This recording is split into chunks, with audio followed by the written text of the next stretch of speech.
Hi y'all. Hi everybody. Thank you for coming to my podcast. I'm in my driveway. There's cars going back behind me. So you might hear a little bit of sloshy snow or cars, but just kind of bear with me. Thank you all so much for coming to my video and my podcast. I got a lot of new listeners. Thank you so much. And remember, it's called The Dog Show with Kimberly Quintanilla, if anybody's interested. But thank you all for listening to that and for coming to my YouTube channel. Sorry, I feel kind of off today. I had a migraine. I had to shovel around my car yesterday. I shoveled all around it because it was like completely snowed in, and I didn't know if I was going to have to work today, which we didn't have to. And I shoveled it, and it took me about an hour because I'm not used to doing that. And I didn't have a snow shovel. I just had the regular shovel that I shovel my dog poop with, and so it took a long time to do it. And I ended up with a migraine. I just barely got out of bed a couple hours ago.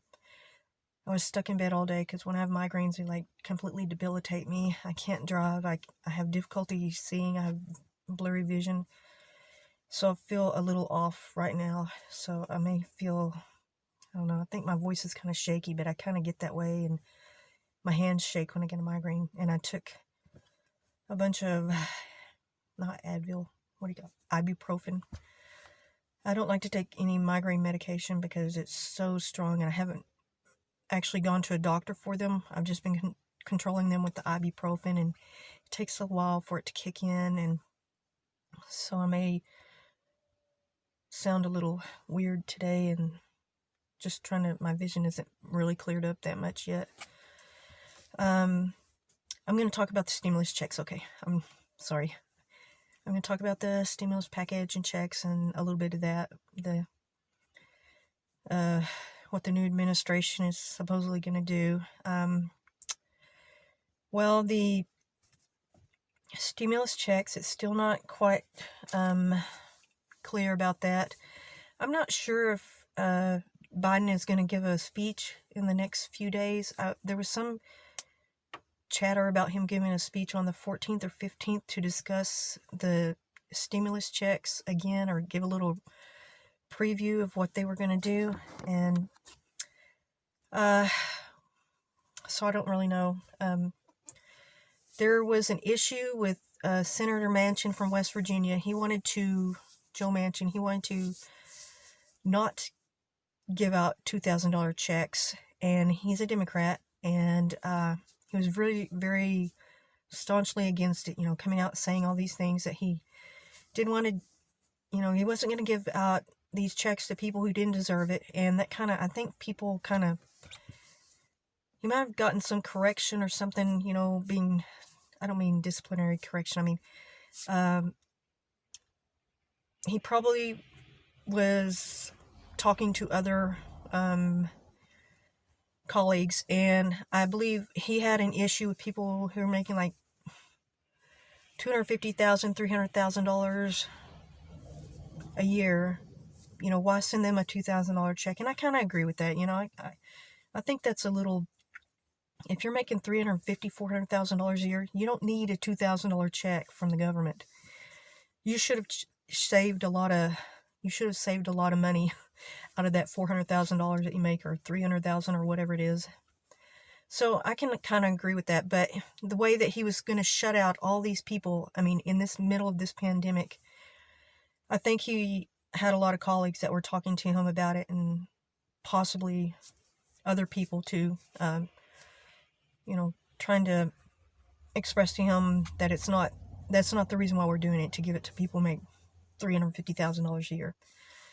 And he has said that he would agree to that as long as it's not given out in that kind of system. It's got to be in a way where it's not going to go to people like that really don't need it, And Josh Hawley, Republican, the one with the that had his fist up in the air, fist pumping for that gesture for Trump, the symbolic gesture to show his support for Trump, and the riots that were going on, or the insurrection, or whatever you want to call it, at the Capitol.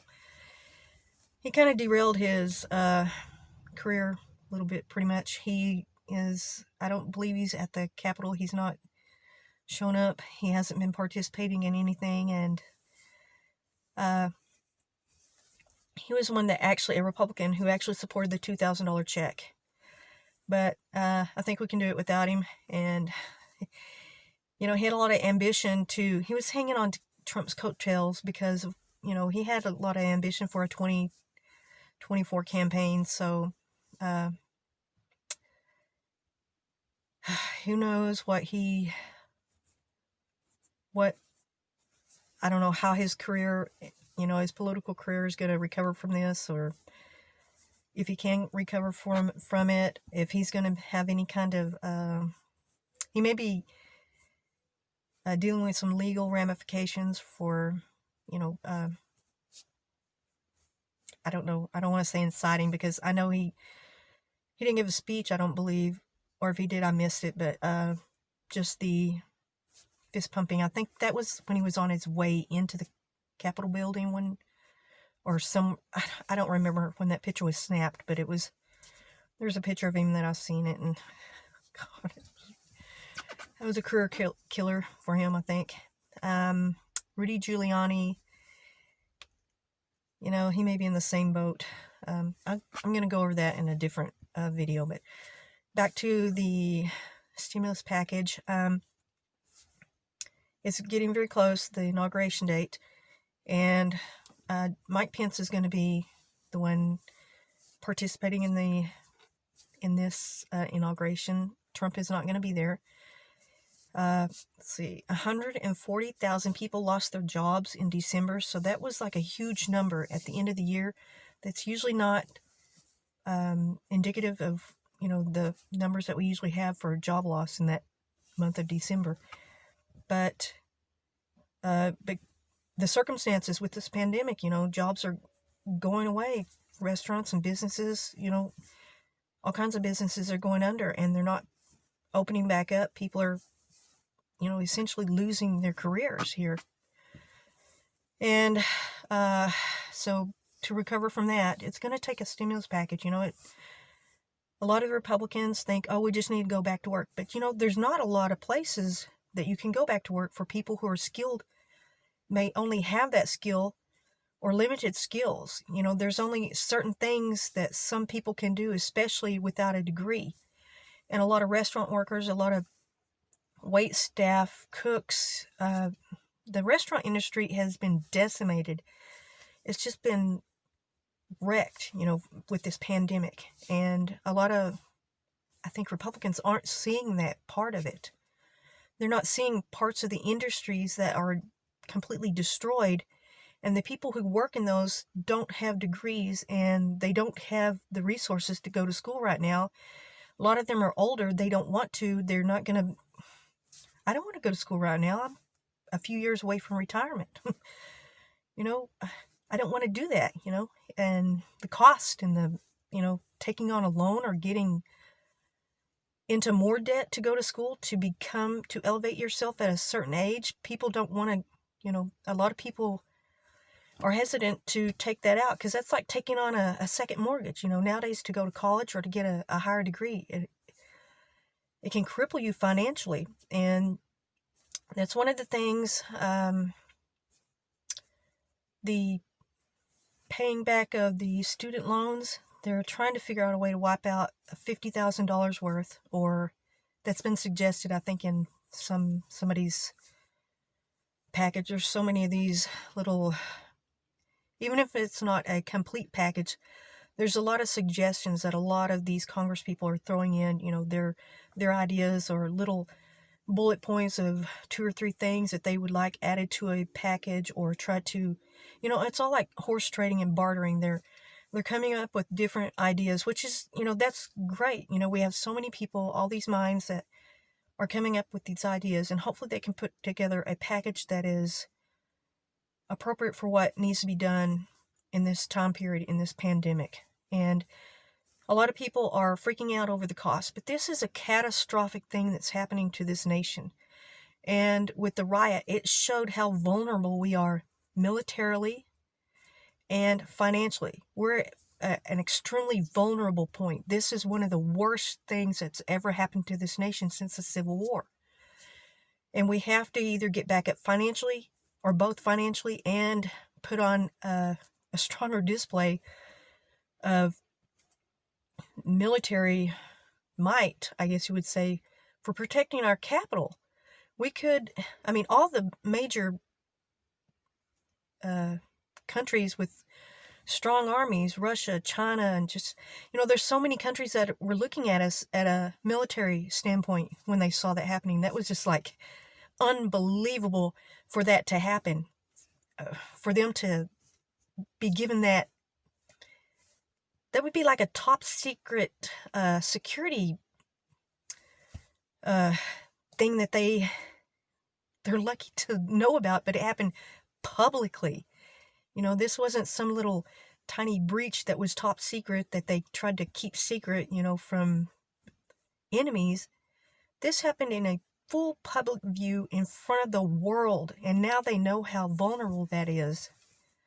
It's just mind-boggling that there was not enough help coming to help the Capitol Police, and that's got to be remedied. So I think there's a full force of National Guard out there now, or military guard or something. I don't know. I've seen a picture with a row of soldiers or whatever standing around it. So that's what should have happened on that day. But, some minds don't think the picture that looks very good. But the picture of them beating to death a police officer or rampaging through the Capitol, that makes a better visual? I don't think so. Okay, back to the stimulus package. The jobs that were lost. The manufacturing is going to start picking up in a few months, hopefully. If some of these large manufacturers, or even the small manufacturers of these products or whatever, it could be plastic manufacturing, people who make steel buckles for belts or whatever, whatever kind of product, whatever manufacturing plant, as long as they are still in operation and still able to operate, there will be a pump up in jobs for that. And I like to work in a lot of manufacturing jobs because they do pay better than restaurant jobs mostly, unless you are a chef or somebody who has a lot of restaurant management in the higher levels, like a general manager or something like that. But if you're a regular cook or a fry cook or a restaurant worker or a waiter, wait staff, those jobs are gone. A lot of them are. There's still restaurants around, but there's a ton of restaurants that have, gone under and are not going to come back up unless somebody else wants to open a new restaurant, which this is probably the worst time possible to open a restaurant. And that's, opening a restaurant is very tricky. You have to pick the right time for the area that you live in to open your restaurant, because if you open it at the wrong time, it can cause you a lot of financial drain on the opening, the first six to 8 months, maybe a year of opening your restaurant. So opening a restaurant is very critical. It's the time period and the place, the area that you open it at. So a lot of people, there's a timing that you go through for opening a restaurant, and a lot of people may not be aware of that. I've worked in the restaurant industry before for a long time, and it's very, the timing of opening a restaurant can be very critical to whether you succeed or not. Because a lot of people can't hold on to that much debt if they're not being profitable or being... Some people say that you don't make a profit for 3 years, and that's kind of in a way of the total amount that it costs to open a restaurant. You do make money, but they're talking about paying off the total amount that it costs you to open that restaurant. Would take about 2 or 3 years of good business to pay off.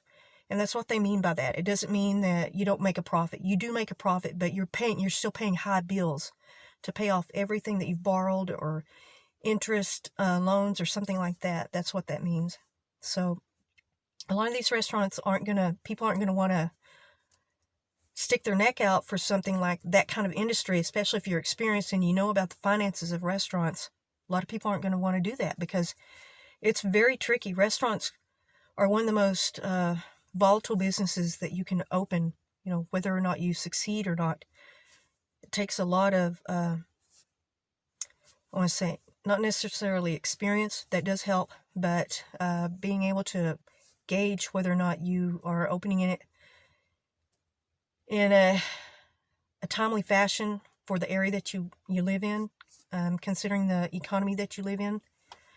So a lot of people might not want to take that risk, and especially people who are aware of the idea around restaurant financing and opening a restaurant. So it's going to take a while for the restaurant industry to really bounce back from that. Let's see.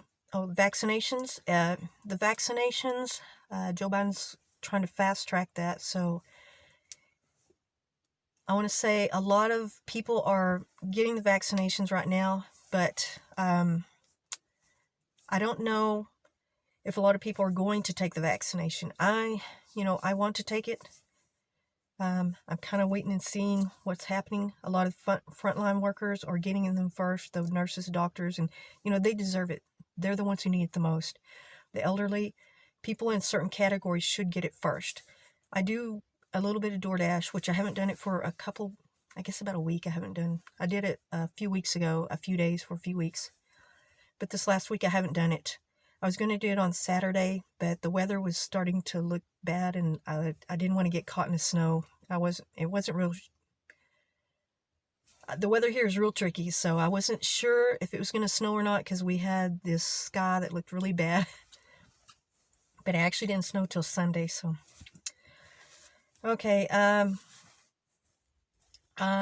guess that's about all I can tell you about the stimulus package so far. We just got to wait for the inauguration, see what he's going to do, or if he does give a little speech. I'm still trying to look that up. I had seen and heard some stuff about either the 14th or 15th he was going to give another little speech about stimulus or something like that, the checks. I don't really know.